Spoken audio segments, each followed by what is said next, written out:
여러분 안녕하십니까? 혁신 라이프 코칭 연수원 ICC 창설자 신현근 정신분석학 박사입니다. 제가 이번에 클래스 EU 클래스 마켓에 저의 영상 강의를 개설하였습니다. 이번에 처음 개설한 강의는 정신분석적 인간 이해 과목입니다. 제가 하는 강의 내용을 여러분께서 잘 아실 수 있도록 이 과목의 소개 영상과 첫 번째 강의 정신분석학의 정의와 두 가지 기본적 가설을 주제로 한 강의 영상을 여러분께 소개합니다. 이 두 개의 영상을 보시고 더 관심 있으신 분들은 직접 제 클래스 사이트로 들어가셔서 클래스에서 어떤 것이 진행되는지 검토하시고 여러분 주위에 있는 분에게도 제 강의가 있음을 알려주시면 고맙겠습니다. 여러분 감사합니다. 그러니까 쉬는 시간이 갑자기 돼서 저도 떠오르는 게 있었는데 얘기를 못 해가지고. 그럼 그 얘기부터 합시다. 아니 얘기해도 우리가 될까요?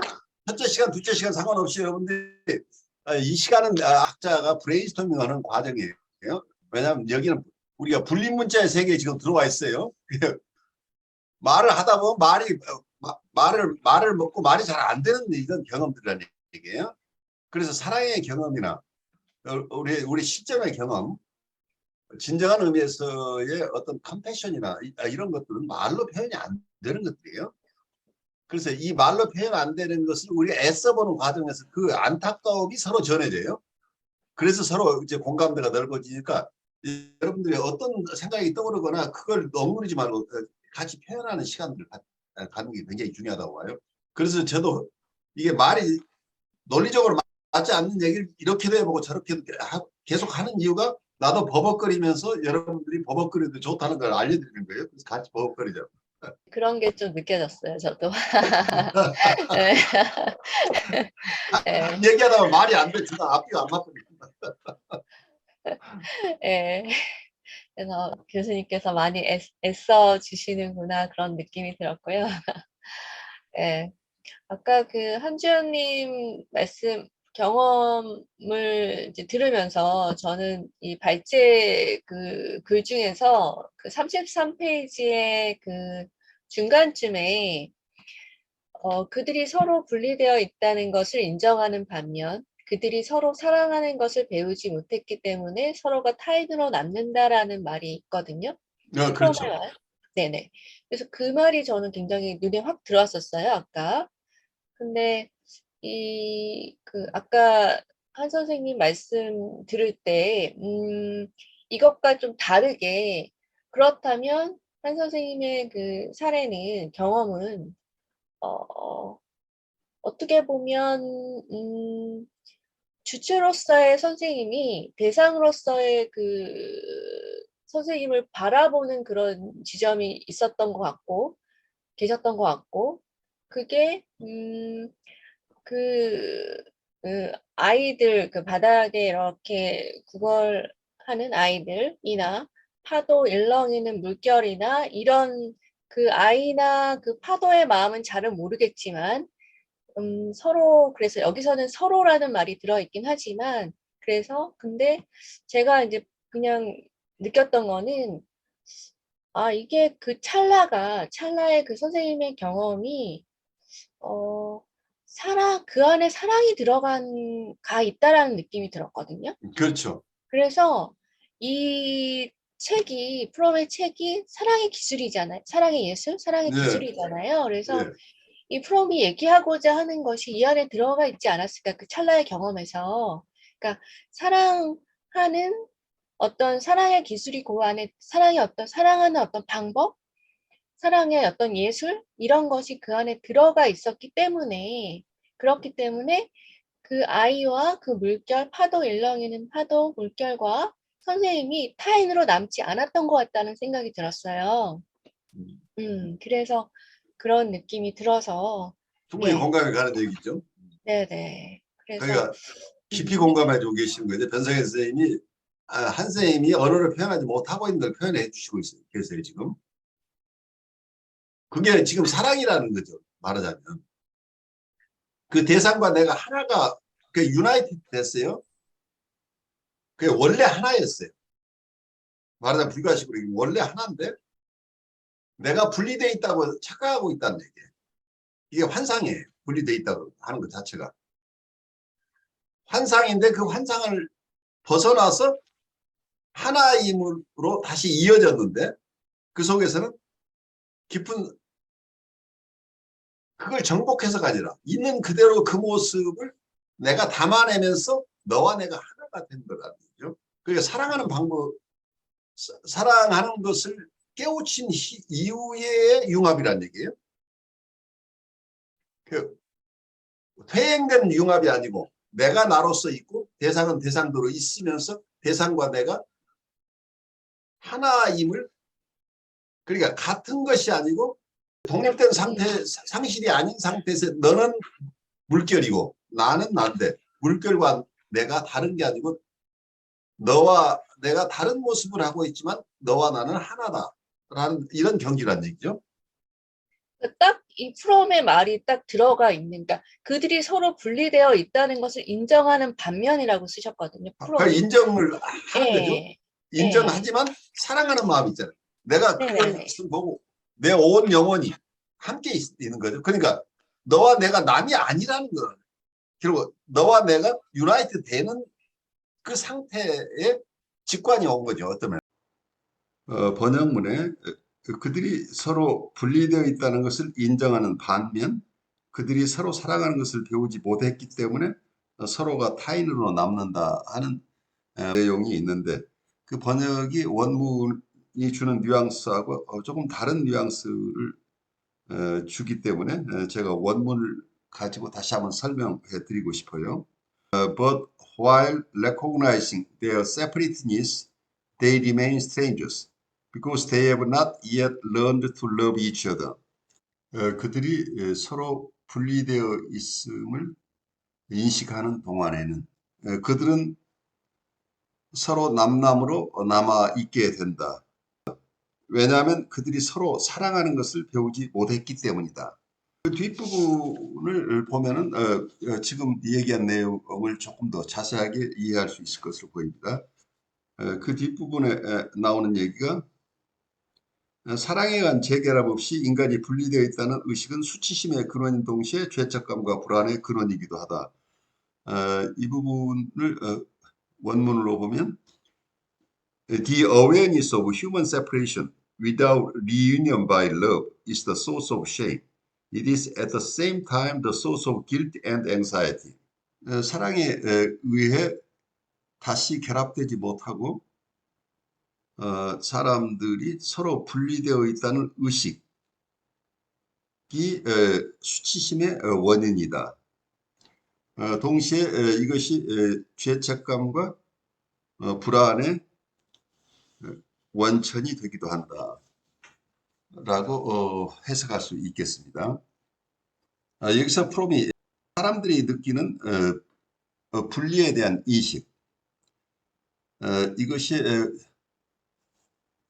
사랑에 의해서 극복되지 못하는 한, 사랑에 의한 재결합을, 사랑에 의한 재융합을 경험하지 못하는 한 우리의 수심의 원천이 된다.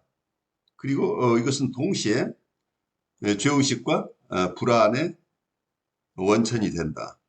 라고 하는 것을 강조하고 있습니다. 그래서 reunion by love라고 하는 것을 우리가 잘 이해할 필요가 있겠죠. 분리됨에 대한 의식이나 소외된 의식, 이러한 것들은 사랑을 통한 재융합으로 극복될 수 있는데 이러한 극복의 과정을 거치지 못한다면 우리의 수치심의 근원 그리고 죄의식이나 불안의 근원이 되기 때문에 사랑을 통한 재융합의 경험을 우리가 모두가 경험할 필요가 있다는 점을 프롬이 계속 강조하고 있는 것이죠. 그래서 여기서 가장 중요한 부분은 reunion by love, 사랑에 의한 재결합, 재융합의 이러한 경험이. 뭐 때문에 이건 한 번의 경험이 아니고 계속되는 경험이 우리의 인간 성장을 가늠하는 기준이 될 수 있을 것이다. 점입니다. 제가 그런 걸 그림으로 좀 표현해 봤고 보십시다. 이게 뭐냐면 여기가 각자 개인이거든요. 개인. 각자 개 네, 각자의 개인이 이렇게 있는데 보통 경험하는 거는 개인의 이게 겉으로 드러나는 이제 정서 쪽이나 이런 이성 쪽이나 이쪽이기 때문에 이 두 개인이 그런 드러나는 면으로 보면은 전혀 다른 개체예요. 근데 그걸 그 내면에 깊이 들어가 보면은 그 근본 뿌리에서 각자가 가지고 있는 어떤 무의식이나 어떤 근본적인 시작이 있는데 그 밑에 자리 잡고 있는 게 이게 만약에 요 그 모양이 이렇게 나는데 이거는 본질적인 어떤 실존이라고 생각한다면은 이게 그림이 약간 휘어났잖아요. 휘어나는 게 뭐냐면은 각자가 가진 실존 때문에 그 중력장 왜곡이라는 거 우주에서도 이야기하잖아요. 그것처럼 어, 실존이 왜곡되게 느껴진다. 그래서 전혀 다른 것 같은데 알고 보니까 전체 흐름은 같은 바탕에서 우리 인간의 실존이 있다고 생각한다면은 이쪽의 삶을 살아가던 사람이 어느 순간인가 이 밑바닥의 것을 갖다가 보통은 설명보다는 꼭 육감처럼 식스센스처럼 그 직관이라고도 할 수 있겠죠. 그런 걸 통해 가지고 이 부분을 갑자기 경험하게 된다면은 근데 이게 싹 지나가는 것이 어떻게 보면은 정말 중력의 경험이라는 것이 내가 센 중력 경험이 늘 하는 게 아니라 어느 순간 팍 들 수 있는 거잖아요. 그것처럼 이런 그렇죠. 본질적인 실존의 경험이라는 것은 계속 하는 게 아니라 어떻게 보면 어떤 시츄에이션이 생겼을 때에 무의식이 떠오르듯이 싹 경험할 수 있는데 그렇게 됐을 때 이 모든 것이 하나로 연결되어 있구나라는 느낌을 갖는다면은 뭐 남녀간에 첫눈에 반했다 하는 것도 물론 이 위에 이성이나 정서도 있겠지만 자기도 모르는 사이에 무의식이나 그 밑바닥에서 뭔가가 연결점을 탁 찾아버렸을 때 첫눈에 반해가지고 아니면 그것이 일생을 같이 갈 수 있는 어떤 힘이 될 수도 있는 그런 것 같아요. 그래서 제가 그림을 이렇게 표현해 봤습니다. 제가 뭐 그림 이런 것들을 그 아주 좋은 그림이에요. 나중에 우리 그림책을 하나 만들죠. 우리 강 선생님 그림책을 하나 만들어서 이게 아마 제가 프로이드 공부하고 멜라니 클레인 공부하면서 처음에 너무 막막해서 뭘 찾아냈냐면 만화책을 찾아냈어요. 강 목사님이 아무리- 그림 올려주세요. 그 그림 정말 올려주세요. 아주 좋은 네, 그림. 저 기념으로 가지고 있게요. 이거 뭐라고 해냐면 각자가 짊어진 실존의 무게는 매트릭스를 왜곡시킨다 이랬어 끝났어요. 바로 그거죠. 그러니까 네, 너무 좋아요. 실존을 왜곡시키는 거죠. 말하자면 이게 환상이라는 얘기예요. 그래서 그 다음에 또 붙인 말이면 공생 경험은 실존의 무게를 가볍게 만든다. 근데 이 말도 적어놨거든요. 그렇죠. 보면 공생의 경험을 하면서 자기가 가지고 있는 혼자 짊어졌던 실존의 무게가 좀 가벼워지는 느낌, 없어지는 건 아니지만은 가벼워지는 느낌. 가벼워지는 거죠. 그래서 이상적 대상을 만드는 이유는 실존의 무게로 인해서 생기는데 실존의 무게가 클수록 이상적 대상의 강도가 달라진다. 저는 또 일어났습니다. 그래서 원대상의 이상화라는 자체는 뭐냐면 내가 짊어지는 실존이 내가 감당하기에 힘들 만큼 실존의 무게가 크다. 그러니까 이상화의 정도가 점점 커지는 거죠. 말하자면. 저는 그렇게 생각해 봤습니다. 아주 근데 기가 막힌 통찰이에요. 그 상처가 깊은 사람일수록 이상화의 정도가 심해지는 거예요. 더 완벽한 내가 힘이 약하니까 점점 더 큰 대상하고 내가 합체가 돼야 돼요. 그래서 이런 걸 생각하면서 왜 기독교에서 말하고 있는 사랑이라는 말이 그냥 외부로 표현된 정서로서 사랑이 아니고 원래의 그 사랑이라는 것은 매트리스처럼 가장 본질적인 관계 속에서 만들어지는 게 사랑이라고 한다면은 결국 우리가 추구하는 게 뭐냐면 서로 간에 하나님과 우리가 하나다, 신과 우리가 하나가 되고 모든 자연과 우리가 하나가 된다라는 것은 그냥 뭐 다 똑같다가 아니고 각자가 짊어지고 있는 실존의 무게는 있지만은 근본적인 어떤 관계성이라는 거잖아요. 그런 것들. 그러니까 이게 모두가 이 실존의 무게를 공유한다고 한다면 그건 지로에 가깝게 가벼워질 수도 있겠죠. 그러니까 문제는 우리가 저는 갑자기 고인돌이 연상이 되는데 한국에 큰 돌이 위에 고인돌이 있지만 그 밑에서 받치는 돌이 두 개가 있는데 어쩌면 그 큰 돌도 받치는 돌이 두 개가 있음으로써 어쩌면 그 무게를 버텨내잖아요. 그러니까 우리가 융합하려고 하는 욕구 중에는 이 큰 돌을 혼자 감당할 수가 없어서 다른 쪽 받침을 찾고 있을지도 몰라요. 최소한 탁자씩 고인돌이 되려면 밑받침이 두 개가 있어야 되죠. 그래서 자기 혼자 감당할 수 없을 때 다른 대상을 찾아서 융합하고 싶은 욕구인데 그건 심볼릭한 얘기고 어쨌든 이 우주 전체가 어쩌면 나의 일부라고 한다면 그러니까 나를 작은 나로 보자고 큰 나로 본다면 이 우주가 나라는 개념을 우리가 철저하게 이해한다면 내게는 그 실존이 엄청나게 큰 부담이지만 이 우주라는 입장에서 본다고 한다면 그 실존의 문제는 그 문제가 아니고 이게 우주의 운행 방식이고 우주의 존재 방식이다라고 이해할 수 있겠죠.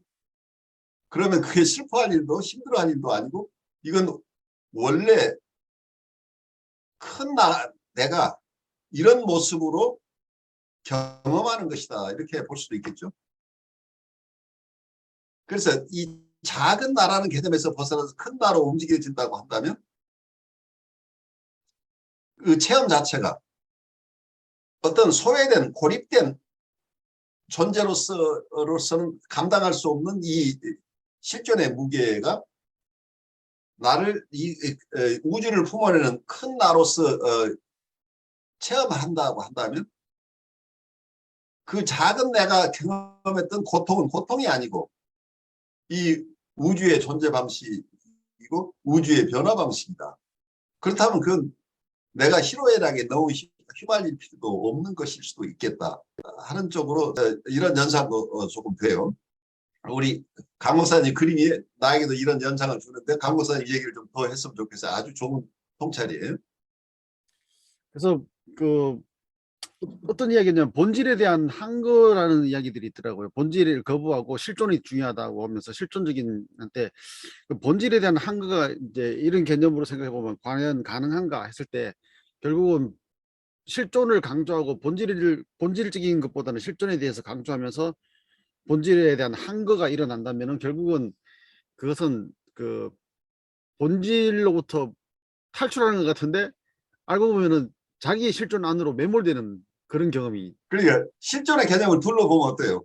작은 실존과 큰 실존으로 보면 아까 제가 작은 나와 큰 나라고 얘기를 했는데 실존이라고 할 때 우리가 분리되어 있다고 느끼는 나라는 존재가 이걸 실존이라고 느끼고 있는데 나는 분리되어 있다고 하지만 사실은 분리된 게 아니고 전체로서 연결되어 있는 이 실존이 있다고 한다면 이 실존의 입장에서 본다면 이 작은 실존이 느끼는 여러 이슈들은 어쩌면 이 큰 실존의 입장에서는 전혀 이슈가 아닐 수도 있다는 생각이 드는데 그래서 그거를 제가 뭐로 했냐면 보편적 본질과 실존적 본질 이런 말 썼거든요. 제가 아주 좋아요. 그러니까 보편적 본질이라는 것은 실존적 본질 그 두 가지를 좀 더 설명을 해주시죠. 아주 재밌네요. 예, 실존적 본질이라는 것은 그 자기의 실존의 무게로 인해 가지고 왜곡된 본질이기 때문에 각자마다 본질에 대한 이야기가 다를 수가 있다는 거죠. 경험되어지는 본질도 다를 수 있고. 근데 보편적 본질이라는 것은 서로 상호간의 어떤 대화라든지 삶의 경험을 통해 가지고 뭔가가 이제 이게 한 맥락 안에서 이제 이해되는 그런 거라고 볼 수 있겠죠. 예를 들어서 아까 한주현님이 얘기했던 것처럼 그 필리핀에 있는 아이들하고 한주현님하고 실존은 전혀 다르거든요.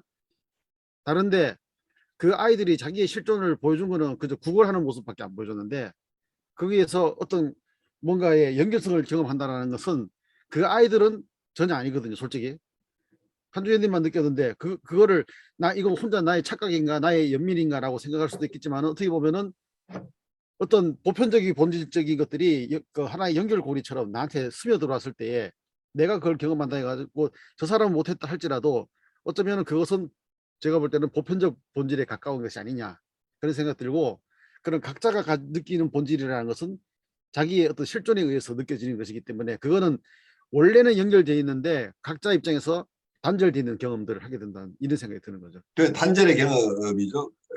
그러니까 누구를 만났는데 한 사람은 맹인이고 한 사람은 눈을 뜨고 있는 사람이라 맹인의 경험과 눈 뜬 사람의 경험은 다르죠.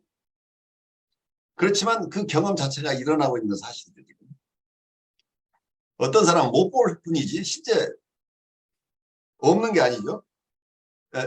실제로 뭐가 있는데 어떤 사람은 맹인으로서 자기는 그걸 보지 못했을 뿐이지 그것이 존재하지 않는다고 얘기할 수 없다는 거예요. 눈 뜬 사람은 이걸 보고 있는 거죠.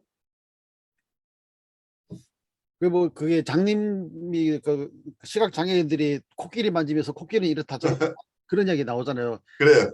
그런 그 이야기도 보면은 부분적으로 맞는 말인데 부분적으로 맞지만은 서로 간에는 전혀 안 통하는데 그거 사실 맥락으로는 코끼리다예요. 코끼리. 그래서 우리는 관점 자체를 안 보이니까 부분만 이야기한다 해가지고 그 사람은 본질을 모른다고 말할 게 아니라 어떤 면에서 보면 우리는 그 부분들이 사실상은 본질적인 것들하고 연결이 되어 있다라고 본다면은 각자의 경험도 존중해 줘야 되지만은 또 그 어떤 그룹이 집단이죠. 집단을 이루면서 어떤 같이 삶을 공유하는 사람들과 함께 그런 본질에 대한 이야기를 나누면서 본질에 대한 이해라든지 이런 것들이 폭이 더 넓어져서 내가 알고 있는 그런 부분적인 한계적인 것들이 영역들이 자꾸 넓어져 나가고 경우에 따라서는 내가 만졌던 부분인가 저 사람 만졌던 부분이 같은 부분이라는 것을 알게 되었을 때 그 사람과 나하고는 완전히 이제 뭐랄까요 이야기가 완전 통하는 그런 관계 이렇게 생각하면은 코끼를 만지는 그 장님들 이야기를 비판적으로 볼 게 아니라 어쩌면 우리 치료자의 입장이라든지 영적 지도자 입장에서는 그걸 존중해 줄 필요가 있다. 저는 그런 굉장히 중요한 또 통찰이죠. 그 자체가 허상이 아니죠.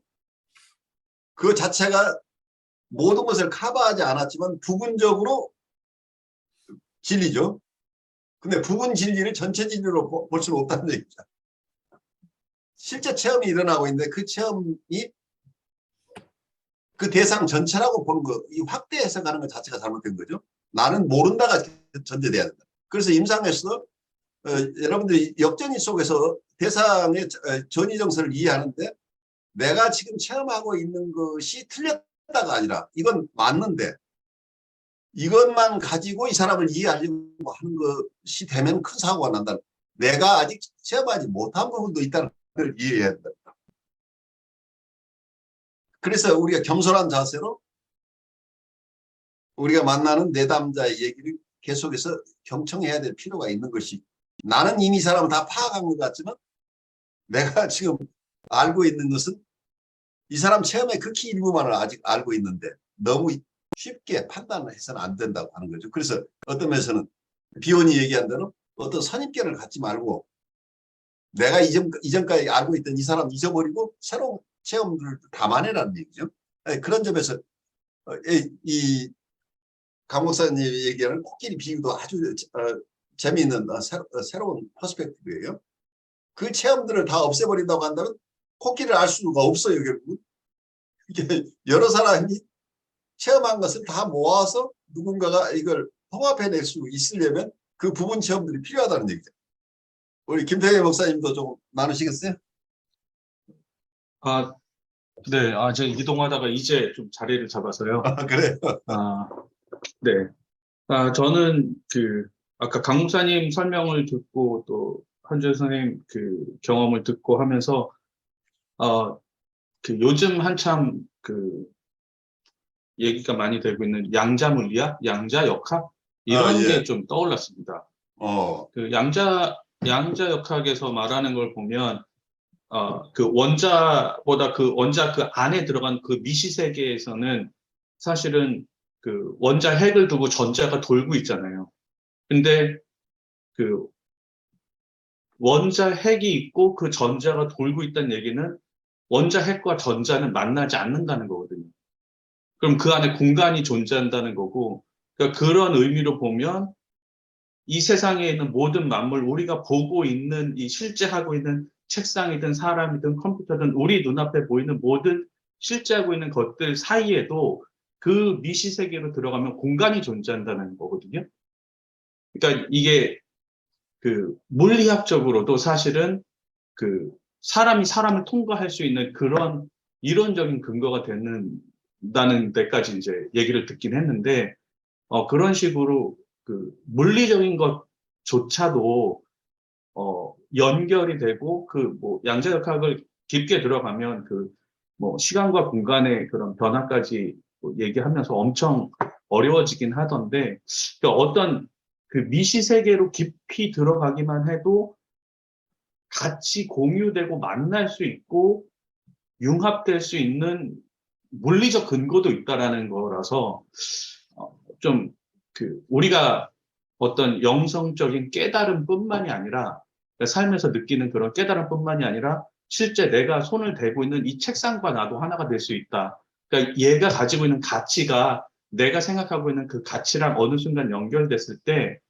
되게 그 융합, 통합 아니면 어떤 인정 그런 의미적인 면뿐만 아니라 실제적인 면에서의 어떤 통합도 이루어질 수 있다라는 뭐 그런 좀 뜬금없는 생각도 했고요. 그리고 그 에릭 프롬이 얘기하고 있는 거는 계속 그 인간의 실존에 대해서 처음에 되게 얘기를 하면서 그 인간의 실존을 얘기한다는 거는 그 상대적으로 이렇게 골이 깊으면, 계곡이 깊으면 산이 높다고 하잖아요. 그러니까 실존을 깊이 고민하면 고민할수록 그런 분리라든가 채워지지 않는 그런 분리에 의한 불안, 이런 것들이 더 드러나게 되고, 그게 더 드러나게 될수록 사랑에 대한 갈고, 사랑에 대한 원초적인 그 갈망이 더 커지지 않게 되는 게 아닌가, 뭐 이런 얘기를 하고 있다라는 생각이 들었습니다.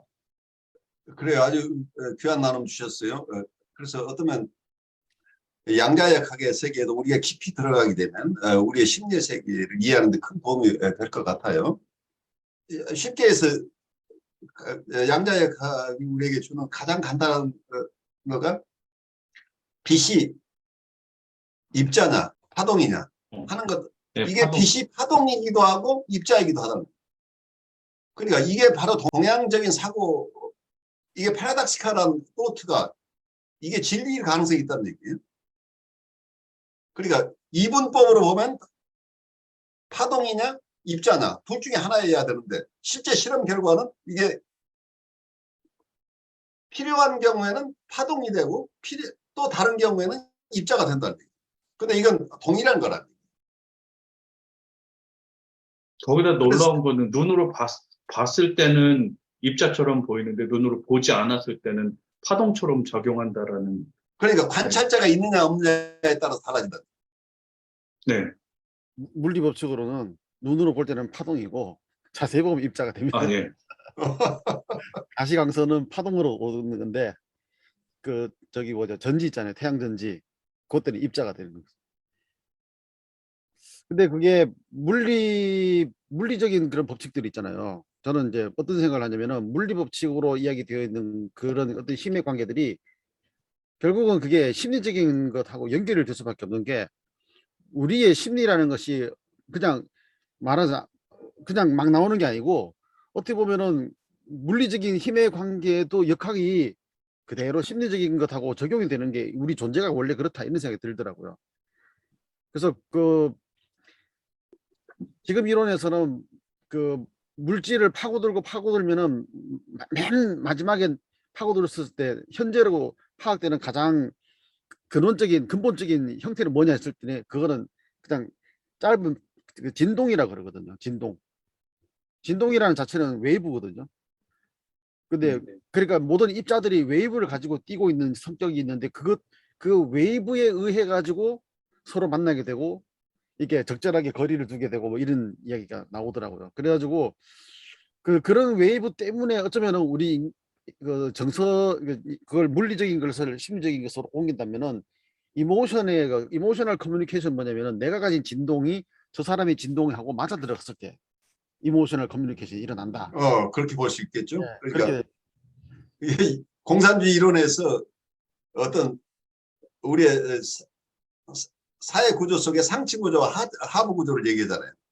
그러니까 이 상부 구조를 정서라고 한다면 하부 구조는 우리 신체적인 어떤 파동으로 이렇게 볼 수 있겠죠. 그래서 어쩌면 에릭 프롬은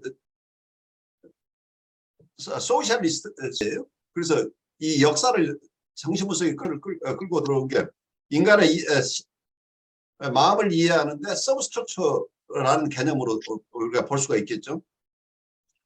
히스토리를 배경으로 인간의 마음들이 다 움직여진다. 그러니까 하부 구조에 영향을 받는다는 쪽에서 지금까지 단순하게 심리 내적인 것으로 봤던 것을 사회 환경이나 히스토리를 접목시켜서 이해의 폭을 넓히고 있어요. 그런 점에서 여러분들이 지금 양자역학까지 움직일 수 있는 밑바닥이 지금 깔려 있어요. 그래서 선불교에서 하는 얘기도 깊이 들어가면 어떤 얘기냐면 선에서 우리가 추구하는 게 뭐냐. 결국 우리 안에는 여러 가지 에너지들이 있다. 잘 발산 못하고 있는 에너지들이 있게 되면 우리 자체를 건강하게 하는 쪽이 아니라 어떤 면에서 병리적인 상태로 계속 유지되거나 파괴적인 상태로 갈 가능성이 있는 이 에너지들이 풀어준다는 얘기예요. 그래서 아주 근원적으로 들어가면 정신분석 얘기가 거의 같아요. 근데 프로이드는 묘하게 부정적인 쪽으로 봤죠. 우리에게는 나쁜 것들이 원초적으로 있다. 우리에게 본능이 있는데 본능은 성적 본능이거나 공격적인 본능이다. 그래서 동물적인 것이라고 봤는데 인간의 마음을 이해하는데 융은 전혀 다르게 봤어요. 융은 무의식의 세계를 같이 그러니까 아까 얘기한 것도 프로이드가 봤던 무의식의 세계는 성적 본능과 공격적인 본능으로 가득 차 있는, 그래서 우리의 악의 근원이 우리의 무의식에 있다가 숨겨져 있어요. 그래서 인간은 원래 악한 존재다가 이게 들어가 있다는 얘기예요. 동물적인 존재다. 그래서 동물적인 존재가 사람답게 되기 위해서는 사회 규범을 가져와서 이걸 순치시켜야 된다. 그런 점에서 초자 이론이 나온다는 얘기예요. 그런데 융이 봤던 무의식의 세계는 우리의 위스덤의 근원이 무의식에 있다고 봅니다. 우리의 지혜의 근원이 무의식 속에 있어서 이 무의식은 두려운 존재가 아니죠. 이 무의식에 있는 것들을 의식으로 잘 가져오면 우리가 지혜로운 사람이 된다는 결론이 되죠. 그런데 이 개념들은 어쩌면 선불교나 이런 쪽에서 볼 때는 우리 안에는 행복해질 수 있는, 우리가 행복하게 살 수 있는 어떤 귀중한 탤런트나 리소스가 우리 안에 있다고 봅니다. 그래 행복하게 세상을 살 수 있는 그러한 어떤 잠재적인 능력이나 그러한 자원이나 이런 것들이 우리에게 있는데 이런 것이 제대로 발현되지 못하면 이 에너지가 사용되지 못하는 에너지가 썩어서 병리적인 것으로 된다. 그래서 어쩌면 선불교에서 우리가 어떤 깨침을 얻는다라고 하는 것은 이 막혀있는 우리가 참으로 행복해질 수 있는 에너지들을 잘 사용할 수 있는 상태로 우리가 깨어난다는 얘기죠. 그래서 어쩌면 이 선불교에서 하는 얘기도 우리 안에 귀중한 것이 있다는 전제를 깔고 있는 것으로 보여요. 그래서 긍정적인 세계관이나 융의 세계관이나 어떤 캐런 호나이의 세계관이나 어떤 선불교에서 추구하고 있는 것도 우리 안에 잠재적인 우리가 행복해질 수 있는 모든 것들을 갖추고 있는데 우리는 행복하게 사는 것을 못 배워서 우리 안에 모든 행복의 리소스, 행복할 수 있는 어떤 기능들, 어떤 탤런트들, 이 행복을 위한 모든 요소들을 가지고 있음에도 불구하고 우리는 이걸 행복하게 느끼지 못하고 이 인생을 허비하고 있는데 이걸 깨우치는 순간 우리가 가지고 있는 모든 것을 누릴 수 있게 된다 하는 개념이 숨어 있다고 어떤 분은 설명을 해요. 그런 점에서 깊은 지점에 가면은 영적인 부분에서 하는 얘기나 정신분석에서 무의식의 세계에 대한 여러 가지 다양한 논의들 우리가 같이 이해할 수 있을 것이라는 생각이 들어요. 그래서 여기서 양자의 얘기까지 나오니까 아주 더 재미있어져요. 그 보통 이제 명상하는 분들 중에서 그 물에 떠 사는 분들 있잖아요. 물에. 예. 그래 물에서 떠가지고 둥둥둥 떠 있으면서 그걸로 명상하는 사람들이 그걸 왜 하냐면은 그게 평안하고 행복하다 그래요. 그렇죠. 이제 그거를 한다면은 어떤 면에서 보면 그 어떤 우리가 살고 있는 어떤 양자역학을 또 이제 나중에 되면 다 뭐가 또 연결되냐면은 이렇게 중력이라는 거 있잖아요. 네. 중력에 대한 어떤 그 서로 간의 어떤 인력, 중력 뭐 이런 거 힘과도 연결되는데 그러면은 이제 인간이 가지고 있는 어떤 그 중력의 힘, 보이지 않는 힘이지만은 사람을 누르고 있는 것에 인해서 그게 꼭 무슨 설명할 수 있거나 아니면은 논리적 근거가 되는 건 아니지만 어떤 힘에 의해 가지고 자기도 모르게 느껴지는 정서적 변화가 일어난다고 본다면은 이제 그런 것 때문에 그냥 말 그대로 우리는 지구가 우리를 붙잡고 있기 때문에 가지고 있는 어떤 심리적인 영향도 있다고 봐야 된다는 거죠. 그렇게 했죠. 예. 근데 그걸 만약에 우리가 뭐 슬링샷이든지 뭘 타가지고 롤러코스터 타고 그러면 중력의 변화를 확 느끼잖아요. 근데 그때 어떤 사람은 쾌감을 느끼는데 저 같은 사람은 엄청난 두려움을 느끼거든요. 예. 그러면은 중력의 변화도 두려움이 될 수도 있고 될 수 있으니까 명상할 때 뭐냐면은 그런 중력의 무게를 최소로 만들어 갔을 때 자기에게 집중할 수 있는 자기의 본질에 더 집중할 수 있는 힘이 생긴다 이런 이야기가 되거든요. 그래서 그렇게 생각하면은 우리가 이러든 저러든 간에 가지고 있는 어떤 여러 가지 어떤 힘들 보이든지 보이지 않든지 그런 힘들이 물리적이든지 심리적인 것든지 간에 모든 게 어떻게 보면은 다 서로 상충하고 있는 그런 상황이라 그러면은 사실 우리가 환경이라 그러면 심리적 환경만 보는 게 아니라 어쨌든 보면 물리적 환경도 우리 심리에는 중요하다고 이렇게 볼 수 있잖아요. 이제 그런 거 생각하면은 요즘 환경론자들 중에서 이제 뭐 요즘 미니멀리즘이라든지 이렇게 해가지고 하는 이유 중에 하나가 뭐냐면은 너무 그 삶의 무게가 물리적으로 삶의 무게가 많다. 그러니까 그걸 좀 줄여갔을 때에 심리적으로도 안정이 된다. 이제 그런 얘기가 되니까 사람 간의 신뢰관계 속에서 내 안에 뭔가가 자꾸 이런 사고 저런 사고로 많으면은 오히려 본질적인 만남이 힘들어진다. 이런 이치들이 다 서로 간에 막 일맥상통하는 그런 느낌이 들어요.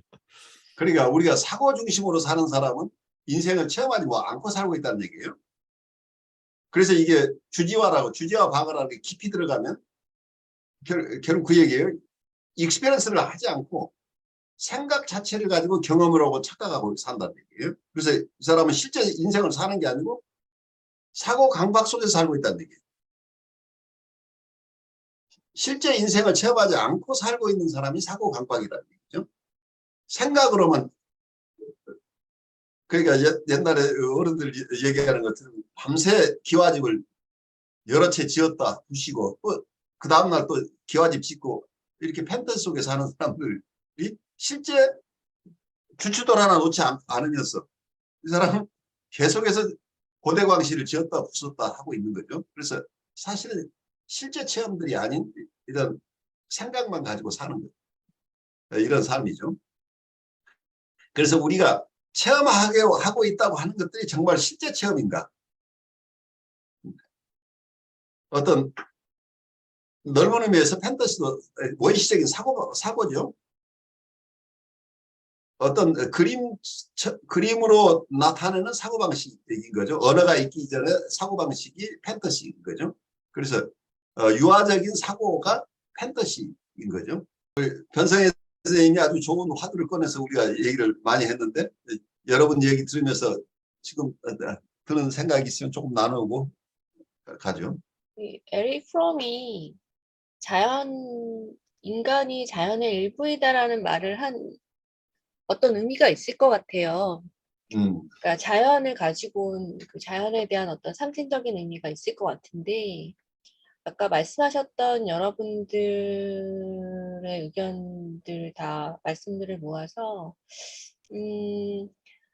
왜 자연의 일부이기 때문에, 분리에 대한 불안이 따라오는 것이고, 그 분리는 이제 불안을 야기하는 것이고, 그래서 뭔가 실존과 그래서 아까 말씀하셨듯이 그 어떻게 보면 보편적인 실존 그거는 그렇기 때문에 우리가 뭔가 타인 이해가 가능하지 않을까 그런 생각을 좀 해보게 되고요. 그 외에 다른 말씀하셨던 그거는 인간 각자가 가지고 있는 고유함이라는 생각이 들어요. 그래서 구분이 가능해지고, 이해가 가능해지고, 이해를 돕게 되고, 이런 부분들이 나타나는 것 같다는 생각이 들어요. 예, 그런 생각을 좀 해보게 돼요. 지금 강 목사님이 그려준 그림이 우리에게 많은 도움을 주고 있죠. 어떤 면에서는 각자 다른 모습으로 고유함을 가지고 있지만 그 밑바닥에는 함께 연결되어 있다고 한다면 여기에서 우리가 공감이라고 하는 인류애가 여기 밑바닥에 깔려 있다고 할 수 있는 거죠. 나만을 사랑할 수는 없다는 얘기고 근원적인 그래서 넓은 의미에서 실존이라고 할까요? 큰 자아의 입장에서 본다면 나를 사랑하는 것은 결국 이거 전체를 나하고 분리되지 않고 있는 이 전체를 사랑할 수밖에 없다는 얘기잖아요. 내가 분리되어 있다고 생각하는 것 자체가 허상일 수 있다는 얘기예요. 그러니까 내가 인지하고 의식으로 생각하고 있는 나는 분리되어 있지만 근원적인 부분에서는 나는 분리되어 있는 존재가 아니고 연결되어 있는 존재라고 한다면 내가 나를 깊이 사랑하는 것은 결국 나의 실존을 사랑하는 것. 내 실존은 내가 생각하는 좁은 실존뿐만이 아니고 이 우주의 일부로서의 나라고 하는 이 실존까지를 내가 받아들인다고 한다면 나를 사랑하는 사람이 대상을 사랑하지 않을 수 없다는 얘기가 되는 거죠. 그래서 어쩌면 다른 비유로 치면은 바다에 떠 있는 물고기가 하나 있다고 한다면 그 물고기에게서 바닷물은 물고기의 일부일까요? 아닐까요? 바닷물과 자기는 독립된 존재인가요? 이 물고기는 바다의 일부인가요? 생명이 있는 바다에는 물고기가 일부가 되고 생명이 없는 바다에는 물고기하고 바다는 따로가 되죠.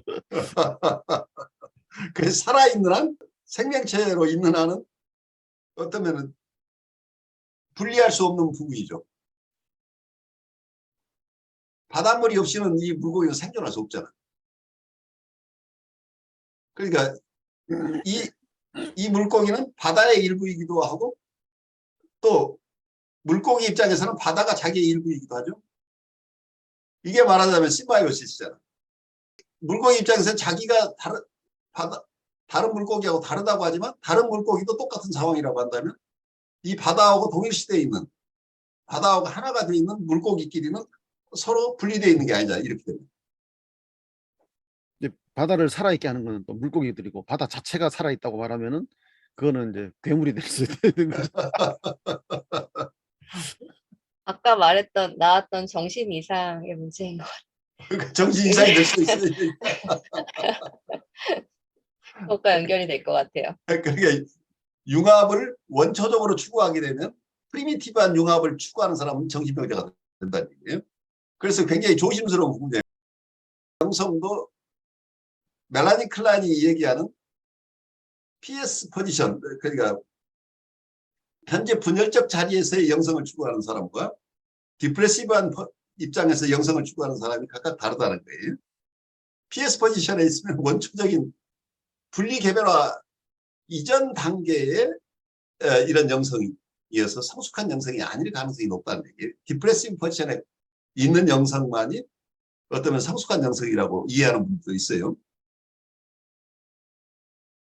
그래서 우리 심리적으로도 융합이라고 하지만 융합이 원초적인 프리미티브한 융합으로 가는 사람은 정신병자로 갈 가능성이 굉장히 높은데 충분하게 성숙해서 충분하게 독립된 개체로서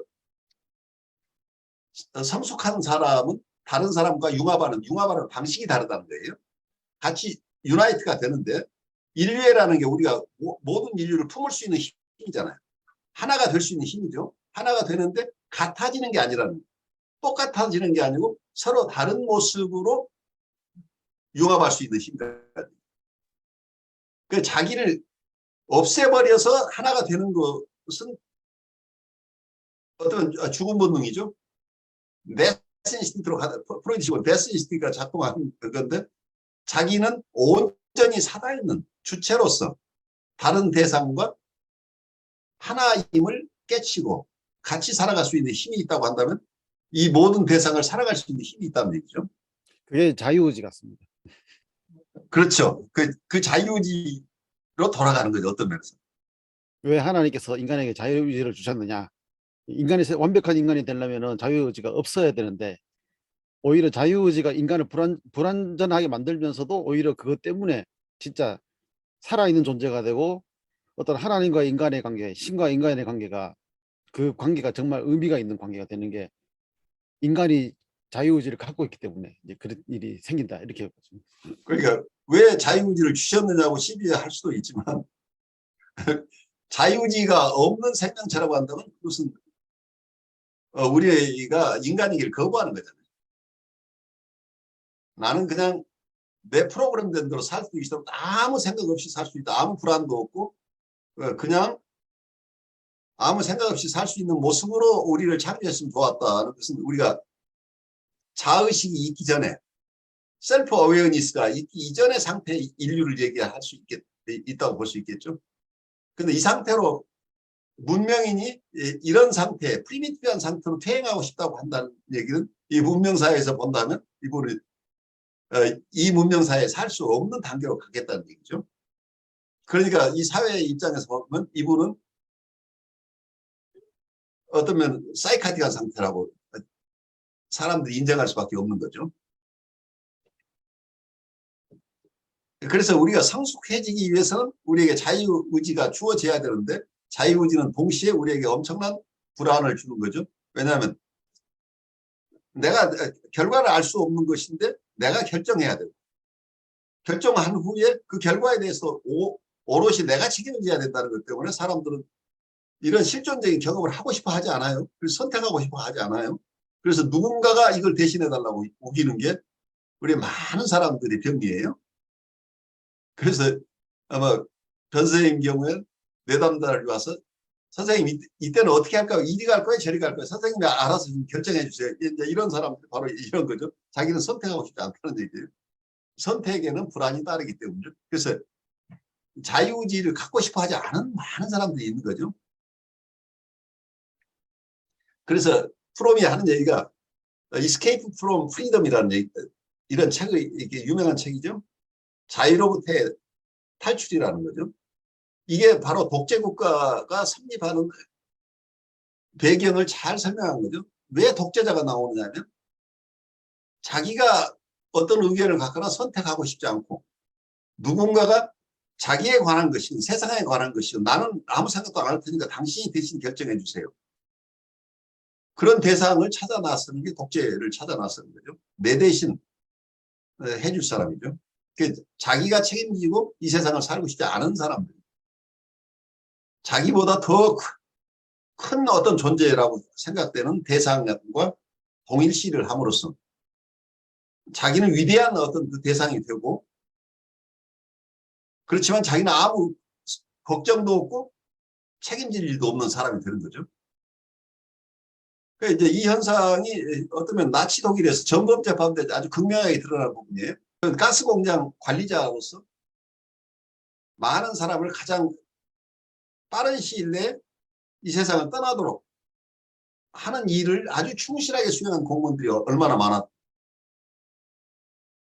그래서 이분은 양심이 하나도 거리낄 게 없어요. 왜냐하면 이건 나치 독일 아니면 위대한 지도자의 히틀러와 동일시가 일어나 있기 때문에 이건 나치 독일을 위한 일이고 나치 독일이 결정한 일이니까 내가 선택하는 일이 아니라 내가 출사하는 게 아니라 나에게는 자유의지가 없다가 전제가 되는 거죠. 이 어떤 게르만 민족의 위대한 역사를 위해서라고 얘기를 하고 뭐가 됐건 어떤 이념이라는 것도 자기가 융합하고 싶은 대상이라는 게 그러니까 단순한 사람하고 융합이 아니라 어떤 때는 이념이나 단체와의 융합도 여기에 다 포함되는 거죠. 자기보다 어떤 큰 존재하고 융합을 통해 이게 굉장히 피약적인 것들이에요. 자기를 희생하는데 대신에 여기에 엄청난 만족이 있는 거죠. 자기는 편안함이 있고 불안을 다 잃어버리고 자기는 양심의 가책이 하나도 없으면서 많은 사람들을 살해하는 일을 아주 뭐라고 할까요? 체계적으로 해나가는 이런 일을 하면서 자기가 하는 일에 대해서 아주 긍지를 느끼면서 국가를 위해 충성하고 있다고 느낀다는 거예요. 이제 여기에서 드러나는 것이 어떤 큰 것과의 융합이죠. 결국은 사람은 인간은 융합하고 싶어 하는데 자기의 독립성을 상실한, 말하자면 원초적인 융합은 이게 정신병리 상태에 가깝게 되는 거죠. 그러니까 도덕적으로 가장 퇴락한 인간으로 가버린다는 얘기죠. 그러니까 인세너티죠. 그러니까 어떤 정상적이지 않은 사람들로 가득 찬 세계가 되어버릴 수 있다는, 미친 사람들의 세계가 되는 거죠. 이렇게 되면. 그러니까 서로 사람을 살해하면서, 그 전쟁이라는 게 이런 거잖아요. 전쟁에서는 각자 눈에 보이는 적군을 사살하면서 이 사람은 국가를 위해서 사살하는 거기 때문에 그 대상이 죽는 것에서 오히려 쾌락을 느끼고 있잖아요. 이제 이런 상황으로 가기 때문에 인간들이 가지고 있는 양면이죠. 어떤 사람은 성인이 될 수도 있어요. 그래서 모든 인류와 융합함으로써 성인이 되는 사람이 있고, 어떤 사람은 이런 철저한 융합을 통해서 가장 비인간적인 인간으로 타락할 수도 있는 거죠. 그래서 여기에 결국 우리가 실존의 문제가 나오는 거죠. 이거 자체가 선택이라는. 그러니까 자유의지가 없다고 얘기하는 사람은 사실은 자유의지를 버리는 선택을 하고 있기 때문에 이 사람도 그 자유의지에 책임을 져야 되는 거예요. 그러니까 나는 선택할 여지가 없다고 하는 선택을 하는 이 사람이 이미 그걸 선택하고 있다는 얘기예요. 교수님, 그래서 에릭 프롬이 사랑할 수 있는 능력의 성숙함, 자기의 용기를 얘기한 것 같아요. 그렇죠. 용기가 자유의지, 그거는 뭔가 내가 자유롭게 뭔가를 하기 위한 결심을 하게 하는 거고, 그거는 책임이 따르는 문제잖아요. 그렇죠. 그렇기 때문에 큰 용기가 필요한 거고, 그래서 에릭 프롬이 그 용기라는 얘기를 한 것 같아요. 그래요. 아주 성숙한 자기의 용기. 중요한 네. 통찰이죠. 용기가 있어야 자유의지를 향유할 수 있겠죠. 그런데 사람들은 그 용기를 가지기보다는 자기는 아무것도 할 수 없다는 I'm helpless, I'm hopeless. 끊임없이 여러분들이 임상에서 만나는 사람은 나는 어쩔 수 없었어요. 지금도 어쩔 수 없어요. 라고 얘기하고 있어요. 그게 자기의 실존을 부정하는 거잖아요. 자기가 자유의지를 가진 인간임을 받아들이지 않는다는 거예요. 문제는. 내가 선택하는 길, 내가 지금 이 상황도 내가 선택한 부분이 있다는 부분을 추호라도 인정하면 뭐가 큰일이 날 것처럼 이 모든 책임은 내 원부모나 그 이후에 만났던 많은 사람들에게 책임이 있는 거지 나는 하나도 책임이 없다고 느낀다. 이게 정말 불치의 병이에요. 여기에서 하나 무너지면 사실은 내가 거기 책임진 부분도 있다고 받아들이는 순간 이 사람은 새로운 삶을 살게 되는데 그걸 하나라도 인정하게 되면 지금까지 살아왔던 방어적인 삶이 무너진다고 느끼기 때문에 엄청난 불안을 느끼는 거죠. 그래서 끊임없이 평생을 방어로 살아가는 거죠. 이 강고한 방어 시스템을 어떻게 완화시켜 주느냐가 임상에서는 제일 어려운 일이죠. 여러분 안녕하십니까. 혁신 라이프 코칭 연수원 ICC 창설자 신현근 정신분석학 박사입니다. 제가 이번에 클래스 EU 클래스 마켓에 저의 영상 강의를 개설하였습니다. 이번에 처음 개설한 강의는 정신분석적 인간 이해 과목입니다. 제가 하는 강의 내용을 여러분께서 잘 아실 수 있도록 이 과목의 소개 영상과 첫 번째 강의 정신분석학의 정의와 두 가지 기본적 가설을 주제로 한 강의 영상을 여러분께 소개합니다. 이 두 개의 영상을 보시고 더 관심 있으신 분들은 직접 제 클래스 사이트로 들어가셔서 클래스에서 어떤 것이 진행되는지 검토하시고 여러분 주위에 있는 분에게도 제 강의가 있음을 알려주시면 고맙겠습니다. 여러분 감사합니다.